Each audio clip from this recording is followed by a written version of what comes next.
अगर आपने कोई भी सपना देखा है, आपके दिमाग में कोई एक छोटी सी चीज़ भी है ना कि मुझे ये करना है, तो ये मान के चलना कि आपके पास हर एक पोटेंशियल है, आपके पास हर एक एबिलिटी है उस चीज़ को सक्सेसफुल करने की। मेरी स्कूलिंग वगैरह इतनी अच्छी रही नहीं है। राइट। कॉलेज भी हमारे जो एरिया था वो इतना कोई फेमस कॉलेज नहीं था।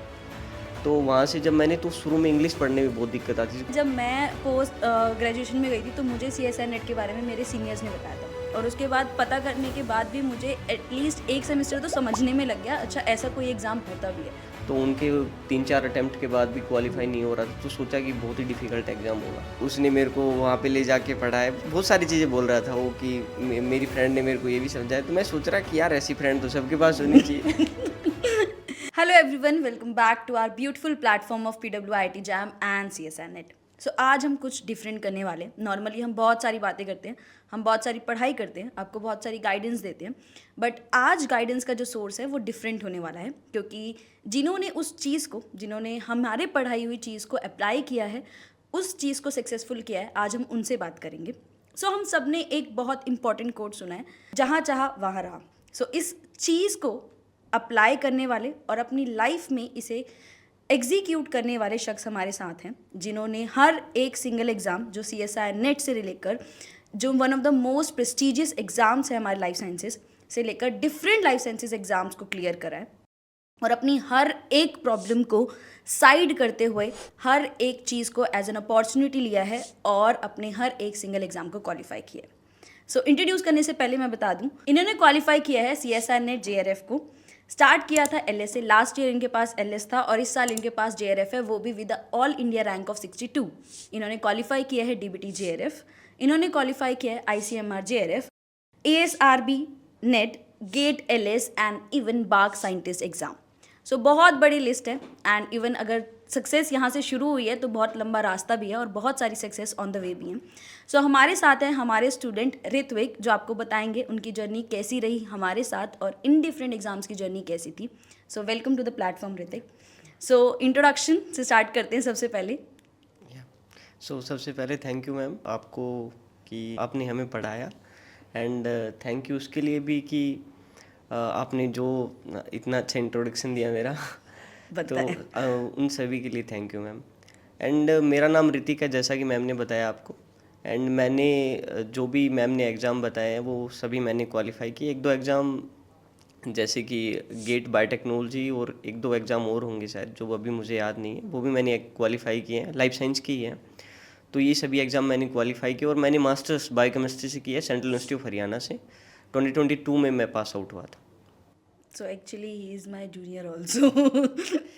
सो सबसे पहले जैसे मुझे याद है, जब मैं पोस्ट ग्रेजुएशन में गई थी तो मुझे CSIR नेट के बारे में मेरे सीनियर्स ने बताया था, और उसके बाद पता करने के बाद भी मुझे एटलीस्ट एक सेमेस्टर तो समझने में लग गया, अच्छा ऐसा कोई एग्ज़ाम होता भी है। तो आपको CSIR नेट के बारे में कहाँ से पता चला? मैम जब हम ग्रेजुएशन के अंदर थे, हमारे एरिया के अंदर एक कॉलेज है, गवर्नमेंट कॉलेज ऑफ नारनौल, मैं वहीं से हूँ। तो वहाँ पे मैं जब सेकेंड ईयर के अंदर था तो मेरे एक दोस्त हैं, तो उनके जो भाई थे उन्होंने CSIR नेट JRF उसी टाइम पे क्वालिफाई किया था। उसके बाद में पता चला था कि कोई एग्ज़ाम होता है जिससे हमें फेलोशिप मिलती है। फिर पर जब कॉलेज में सुनने को ऐसा लगता था कि कई वहाँ पे कई सारे लोग थे जिन्होंने एग्ज़ाम दिया था, मतलब टीचर वीचर में, तो उनके 3-4 अटेम्प्ट के बाद भी क्वालिफाई नहीं हो रहा था, तो सोचा कि बहुत ही डिफ़िकल्ट एग्ज़ाम होगा।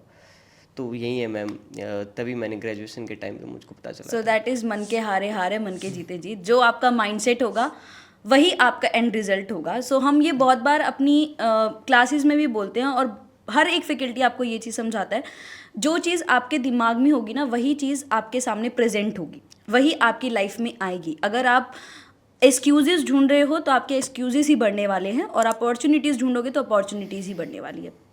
जैसे फॉर एग्जांपल हम देखें, जब हमने स्टार्ट किया था तो हमारे पास यूट्यूब इतना इलेबोरेट काम नहीं करता था, तब छोटी मोटी थोड़ी थोड़ी वीडियोस डलती थी, तो रिसोर्सेज बहुत लिमिटेड थे, तो इसलिए हमें जो सीनियर्स ने बता दिया, जैसे पता चल गया, हम उसके अकॉर्डिंग चल जाते थे। लेकिन आई थिंक जैसे जैसे यूट्यूब ग्रो किया है, हम अपने चैनल पर ही देखें तो हर एक सिंगल इन्फॉर्मेशन अवेलेबल है, चाहे वो CSIR नेट की हो या जैम की हो। हाँ, विद द टाइम चीज़ें चेंज हुई हैं।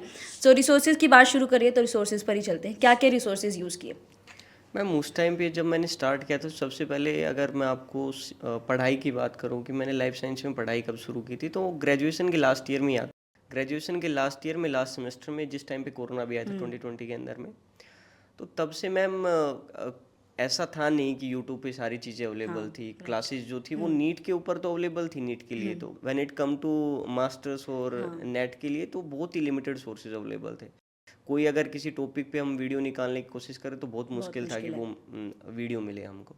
तो मैम आसपास से कहीं से बुक्स पूछी कि ये चीज़ें कहाँ से पढ़ी जाएं, ये चीज़ें कहाँ से पढ़ी जाए, और उस टाइम पे मैम जस्ट मतलब मैम मैंने लाइफ साइंस में एंट्री किया था, तो तब मेरे को चीज़ें समझने में बड़ी दिक्कत आती क्योंकि मेरी स्कूलिंग वगैरह इतनी अच्छी रही नहीं है। कॉलेज भी हमारे जो एरिया था वो इतना कोई फेमस कॉलेज नहीं था, तो वहाँ से जब मैंने तो शुरू में इंग्लिश पढ़ने में बहुत दिक्कत आती थी। सोचा कहीं से हिंदी की बुक का जुगाड़ मिल जाए सेम ही चीज़ का। ये इस पे मैं भी बोलना चाहूँगी, अभी भी फिलहाल हम जब बैचेस में लेते हैं ना तो बहुत सारे बच्चे ऐसे बोलते हैं कि आप नोट्स जो है वो हिंदी में प्रोवाइड करो या फिर आप पढ़ाओ हिंदी में, बट आई थिंक एक टाइम के बाद आपको उस चीज़ पे एडजस्ट करना होगा। तो आप ही बता दो कि आपने कैसे इससे कोप अप किया इस चीज़ से। मैम जो भी समझ में आता था ना शुरू में मैं वो पढ़ लेता था। पहले उनकी जैसे मान लो मैं एक शुरू में एक वर्ड है बहुत पॉपुलर, क्योंकि शुरू में जब मैं 11th में आया था तो वो मेरे को बार बार सुनने को मिलता। हमारे टीचर बार बार बोलते, मैं हिंदी मीडियम से इंग्लिश मीडियम में शिफ्ट हुआ था 11th क्लास में, तो वर्ड बोलते यूनिसेलुलर। मैं सोचता वर्ड क्या होता है यार, ये यूनिसेलुलर क्या होता है। तो मेरे को बाद में आके कॉलेज में आके ठीक से पता चला कि यूनिसेलुलर का मतलब एक कोशिकीय जीव, वहीं एक कोशिकीय जीव, जो फिर बाद में पता चला कि ये यूनिसेलुलर है। तो तब से जो भी चीज़ें समझ में आती, तब तो गूगल भी आ गया था मतलब कॉलेज के टाइम पे, तो उसमें सर्च कर लेते जो भी टर्मिनोलॉजी समझ में नहीं आती, और बाकी जो भी समझ में आता वो पढ़ लेते, जो नहीं आता वो छोड़ देते। तो इसी के साथ स्टार्ट किया था मैंने। वो शुरुआत तो हमेशा करनी ही पड़ती है। तो वही चीज़ है, जो भी आप लोग अगर ये शॉर्टकमिंग लेके चल रहे हैं कि हमने हिंदी मीडियम से पढ़ाई करी है, तो एक पॉइंट के बाद आपको उस चीज़ से कोप अप करना ही पड़ेगा, क्योंकि आप किस चीज़ को अवॉइड करेंगे। आप रिसर्च आर्टिकल्स नहीं पढ़ेंगे, आप स्टैंडर्ड बुक्स नहीं पढ़ेंगे, या आप ठीक है आप एक कहेंगे एक्सक्यूज़ लेके ये चला सकते हो कि आप हिंदी मीडियम में अटेम्प्ट कर लो क्वेश्चन पेपर, बट उसको समझने में, उसके छोटे से छोटी डिटेल को जानने के लिए आपको उस चीज़ को देखो। इतना हम जब एक इंग्लिश होती है बहुत सोफिस्टिकेटेड इंग्लिश होती है जो पूरी प्योर इंग्लिश होती है, और एक है आपकी स्टैंडर्ड बुक्स की। तो अगर आपको थोड़ी बहुत नॉलेज है तो आप उससे मैनेज कर सकते हो, और आप पढ़ना शुरू करो, आप धीरे धीरे उस चीज़ से शुरू हो ही जाते हो। तो ये एक्चुअली आपकी जो जर्नी है वो स्टेप बाय स्टेप जर्नी है, जहाँ रिसोर्सेज लिमिटेड थे कोविड टाइम से, अब जब आपने जो क्वालिफाई किया तो इस टाइम पे रिसोर्सेज बहुत ज़्यादा है, बहुत सारे प्लेटफॉर्म्स भी हैं। तो उसके बारे में क्या है? मैम जब हमने स्टार्ट किया था, अगर ग्रेजुएशन के टाइम से, तो उस टाइम पे तो बिल्कुल ही जैसा मैंने आपको बताया कि बिल्कुल लिमिटेड सोर्सेज, बहुत धक्के से कोई वीडियो मिल जाती थी। और अब बाद में अब तो इन्फॉर्मेशन की इतनी अवेलेबिलिटी है कि हम कंफ्यूज हो जाते हैं कि कहाँ से पढ़े, कौन सा बेस्ट है, क्या स्ट्रेटजी बनाए, क्योंकि बहुत चीज़ें अवेलेबल है अब तो, कि आप यहाँ से क्लासेस ले लीजिए, वहाँ से क्लासेस ले लीजिए। तो अगर आपको स्टडी स्टार्ट करनी है तो मैं तो यही कहूँगा कि आप बिना कोई स्ट्रेटजी वगैरह देखे पहले 5-7 दिन बस पढ़ाई कीजिए। अगर आपने अगर आप किसी भी चीज़ के लिए पढ़ाई कर रहे हैं, चाहे वो मास्टर्स हो, चाहे कोई भी चीज़ हो, चाहे JRF हो, तो सबसे 5-7-10 दिन के लिए तो बस आप पढ़िए, कोई स्ट्रेटजी नहीं। कोई भी चीज़ मिल जाए आपको सब्जेक्ट से रिलेटेड, वो पढ़ लीजिए। ये दैट इज़ आपको बेसिक पता होना चाहिए कि अगर आप एग्ज़ाम देने जा रहे हो, एटलीस्ट आपको ये तो पता हो कि एग्ज़ाम है क्या, क्वेश्चन पेपर आता कैसे है, सेक्शंस क्या हैं। तो जैसे हम बहुत बार पढ़ा रहे थे तो बच्चे पूछते भी हैं कि मैम पैटर्न बता दो। आपने शुरुआत करी है तो आप एक बार क्वेश्चन पेपर्स को उठाइए, समझिए उनको कि अच्छा ये सेक्शंस आते हैं, ये कंडीशंस होती हैं, और इस तरीके से आपको अटेम्प्ट करना होता है। वो ऑटोमेटिकली आ जाता है, स्ट्रैटेजी जो होती है वो धीरे धीरे समझ में आती है। सो आपकी स्ट्रैटेजी क्या थी? क्वेश्चन अगर मैं आपको बताऊं कि कोई भी टॉपिक था, जैसे मान लो हम बायोकेमिस्ट्री के अंदर प्रोटीन का टॉपिक उठा लेते हैं, तो हम मैम ये करते थे कि पहले वो टॉपिक पढ़ते थे। कोई भी टॉपिक, मान लो मैं मास्टर्स के लिए पढ़ रहा हूँ अभी फ़िलहाल, या फिर JRF के लिए पढ़ रहा हूँ। मैं JRF के लिए मान लेता हूँ कि बायोकेमिस्ट्री में प्रोटीन को पढ़ रहा हूँ, तो प्रोटीन को मैम पहले मैंने पढ़ा। मैंने बिल्कुल जीरो से शुरुआत की है प्रोटीन को पढ़ना, और मेरा जब फिनिश हुआ तो मैंने जो भी क्वेश्चन थे, मान लो JRF के क्वेश्चन थे, मैंने उठाए वो। अगर मेरे से वो सोल्व हो रहे हैं, इसका मतलब मैंने ठीक ठाक पढ़ाई की है। अगर वो नहीं हो रहे हैं सोल्व अब, तो उसका मतलब कि कुछ चीज़ अभी भी थोड़ी और ज़रूरत है पढ़ने की, थोड़ा और डीप जाने की ज़रूरत है। तो ऐसे ही करके मैं कोप अप करता हूँ क्वेश्चन से। तो मुझे इससे एक चीज़ याद आई कि एक बार हम फैकल्टीज़ बैठ के डिस्कशन कर रहे थे, तो उनको किसी बच्चे ने कहा कि मैंने कॉन्सेप्ट तो समझ लिया है बट मेरे क्वेश्चन सॉल्व नहीं हो रहे। तो उनको फैकल्टी ने ये बोला कि अगर आपके क्वेश्चन सॉल्व नहीं हो रहे हैं तो आपको कॉन्सेप्ट भी नहीं आता। तो वही चीज़ है, क्वेश्चन अगर हो रहे हैं मतलब कॉन्सेप्ट आता है, नहीं हो रहे मतलब कॉन्सेप्ट में कमी है, या तो डिटेलिंग्स छूट गई हैं या फिर आपने उसको पूरा अच्छे से पढ़ा ही नहीं है। तो उस चीज़ को भी मैनेज करना ज़रूरी है। आपके क्वेश्चंस गलत हो रहे हैं, वापस जाइए, कॉन्सेप्ट को रीचेक करिए और फिर वापस आके उस क्वेश्चन को करिए, तो ही आप इम्प्रूव कर सकते हैं। तो उसके साथ साथ एक मोस्ट इंपॉर्टेंट चीज़ जो बहुत इंपॉर्टेंट क्वेश्चन है, जर्नल एप्टीट्यूड। कम आता है, कम करना भी पड़ता है, बट इम्पॉर्टेंट पार्ट तो प्ले करता है अगर रैंक अच्छी चाहिए। तो आप क्या सोचते हो उसके बारे में? मैम जनरल एप्टीट्यूड का मैं अगर आपको बताऊं कि मोस्टली जो स्टूडेंट होते हैं वो लास्ट के 10 या 20 दिन में जाके और उसको कंसिडर करते हैं कि इसमें इसको भी हमने अटेम्प्ट करना है। तो उसके लिए आप एक मैम ने भी बना रखा है, दो तीन सेशन की वीडियो है जिसको आप जनरल एप्टीट्यूड के लिए फॉलो कर सकते हैं, और उससे आपको इतने मार्क्स आ जाएंगे कि आप कम्पिटिटिव रहोगे जनरल एप्टीट्यूड के अंदर।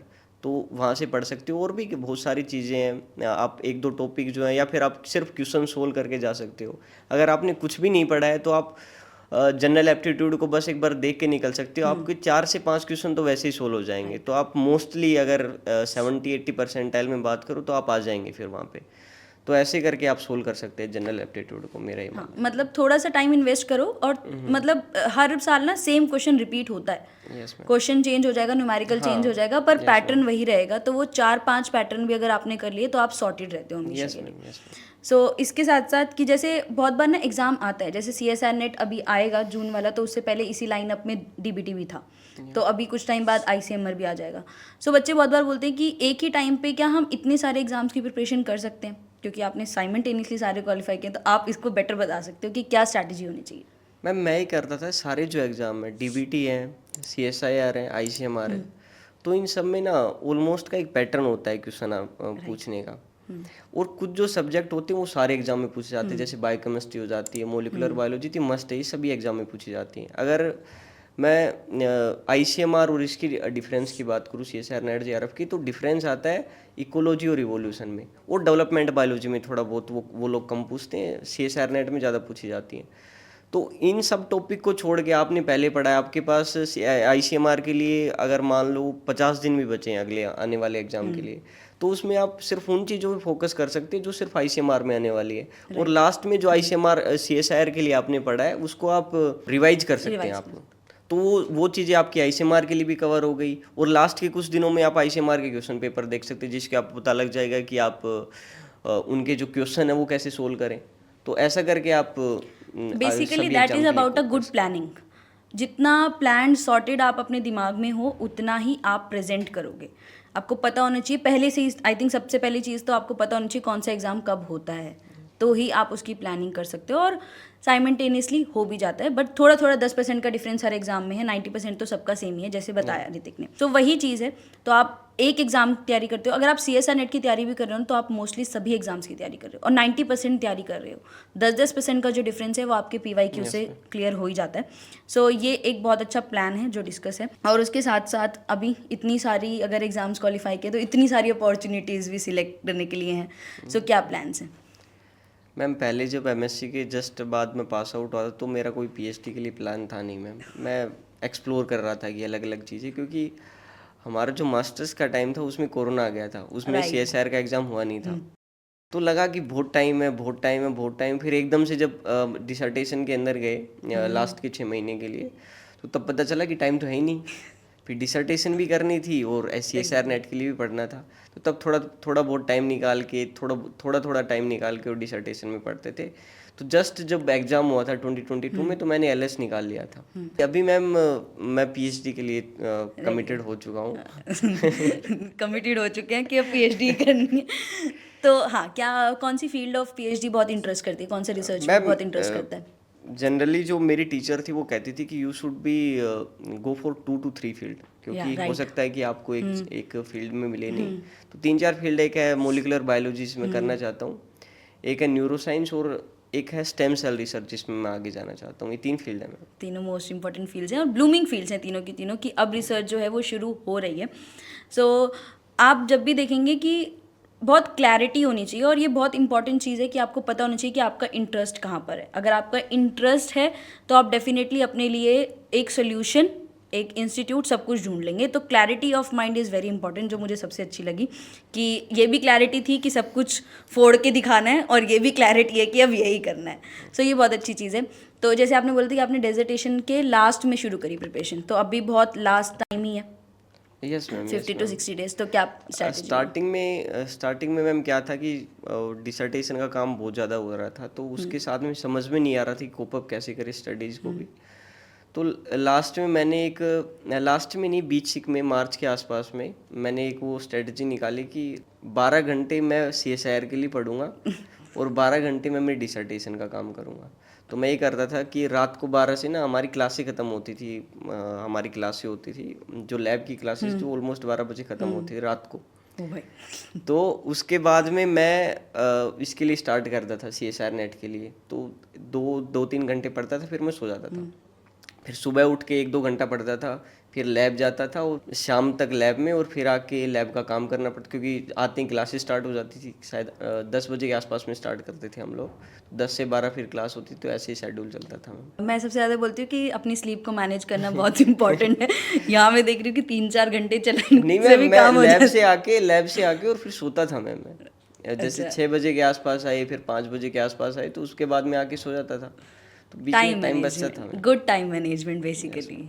चलो, बहुत सारी बातें बता दी एग्जाम के बारे में, कुछ फन मेमोरीज भी शेयर कर दो, कॉलेज से रिलेटेड, क्लासेस लेते टाइम कुछ बहुत बैच में देखा हो, कुछ बहुत फनी हुआ हो। Yes ma'am, yes ma'am. एक लड़का था पिछली बार जब मैं आया, तो वो कोई लड़की थी शायद, पता नहीं, नाम नहीं याद नहीं है मुझे, नाम तो था शायद उस लड़की का। तो वो बोल रहा था कि मेरी फ्रेंड ने इसमें भी मदद की है, इसमें भी मदद की है। कि उसने मेरे को वहाँ पे ले जाके पढ़ाया, बहुत सारी चीज़ें बोल रहा था वो, कि मेरी फ्रेंड ने मेरे को ये भी समझाया। तो मैं सोच रहा कि यार ऐसी फ्रेंड तो सबके पास होनी चाहिए।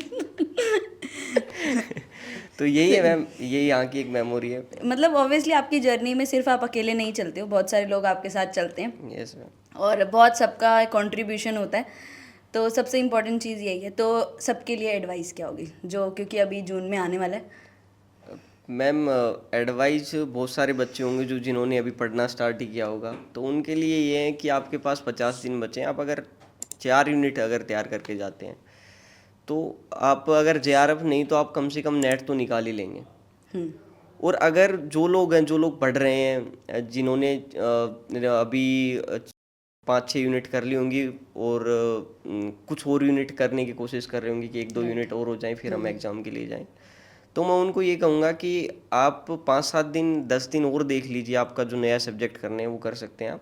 उसके बाद में आप, अगर आप करना भी चाहें एक और, मान लो अगर आप 8 के अलावा 9 करना चाहते हैं, या फिर और यूनिट ऐड करना चाहते हैं, आपने 6 की उसमें एक ऐड करना चाहते हैं, तो आप मैक्सिमम 20 दिन तक ही जाएं, 20 दिन तक। उसके बाद में नया करना छोड़ दें। अगर आप अब से अगर आप 5-7 दिन उसके बाद में स्टार्ट करते हैं कि आप अभी पढ़ रहे हैं कोई नया सब्जेक्ट, और 5-7 दिन तक आप नया ही पढ़ेंगे, उसके बाद में आप एक सब्जेक्ट तैयार कर लें जो आपने पहले पढ़ा हुआ है, उसको रिवाइज करते करते करते और उसके साथ पढ़ें। राइट। जी कि मैं 10-12 घंटे ये पढ़ूंगा और 10-12 घंटे दिन के ये पढ़ूंगा, और 20 दिन जब आपके बचे हों तब आप सिर्फ और सिर्फ उसके लिए पढ़ें। और जो नए बच्चे हैं वो 4 से 5 यूनिट करके जा सकते हैं, उसमें आप हो सकता है JRF भी निकाले, लेकिन एटलीस्ट आप नेट तो निकाल ही लेंगे, तो आप ये करके जा सकते हैं। कि लास्ट मिनट पे ना जो भी आपकी प्लानिंग होगी बहुत सॉर्टेड होनी चाहिए, क्योंकि आपने जो पढ़ना था, कॉन्सेप्ट बनाने थे, वो बन चुके हैं। अब जो टाइम होगा वो रिवीजन का होगा, कॉन्सेप्ट को बार बार रिवाइज करो, और उसके साथ साथ PYQs को सॉल्व करो, ताकि आपका एप्लीकेशन पार्ट जो है वो बहुत सॉर्टेड हो। सो थैंक यू सो मच। तो मैं हमेशा एक चीज़ बोलती भी हूँ, हमेशा बैचेज़ में भी बोलती हूँ, और हमेशा हर क्लास में बोलती हूँ कि अगर आपने कोई भी सपना देखा है, आपके दिमाग में कोई एक छोटी सी चीज़ भी है ना कि मुझे ये करना है, तो ये मान के चलना कि आपके पास हर एक पोटेंशियल है, आपके पास हर एक एबिलिटी है उस चीज़ को सक्सेसफुल करने की। सो जितने भी एस्पिरेंट्स हैं, कोई भी कॉम्पिटिटिव एग्जाम के एस्पिरेंट्स हैं, CSI नेट के हैं, जैम के हैं, DBT के हैं, अगर आपके दिमाग में वो थॉट आ गया कि मुझे ये करना है, तो कोई भी चीज़ आपको नहीं रोक सकती है, आपके पास हर एक पोटेंशियल है उस चीज़ को करने की। एंड आई थिंक ऋतिक ने उस चीज़ को बेस्ट प्रूव किया है कि जो आप सोच सकते हो वो आप करके भी दिखा सकते हो। So all the very best to all the aspirants working out. So thank you so much for watching us.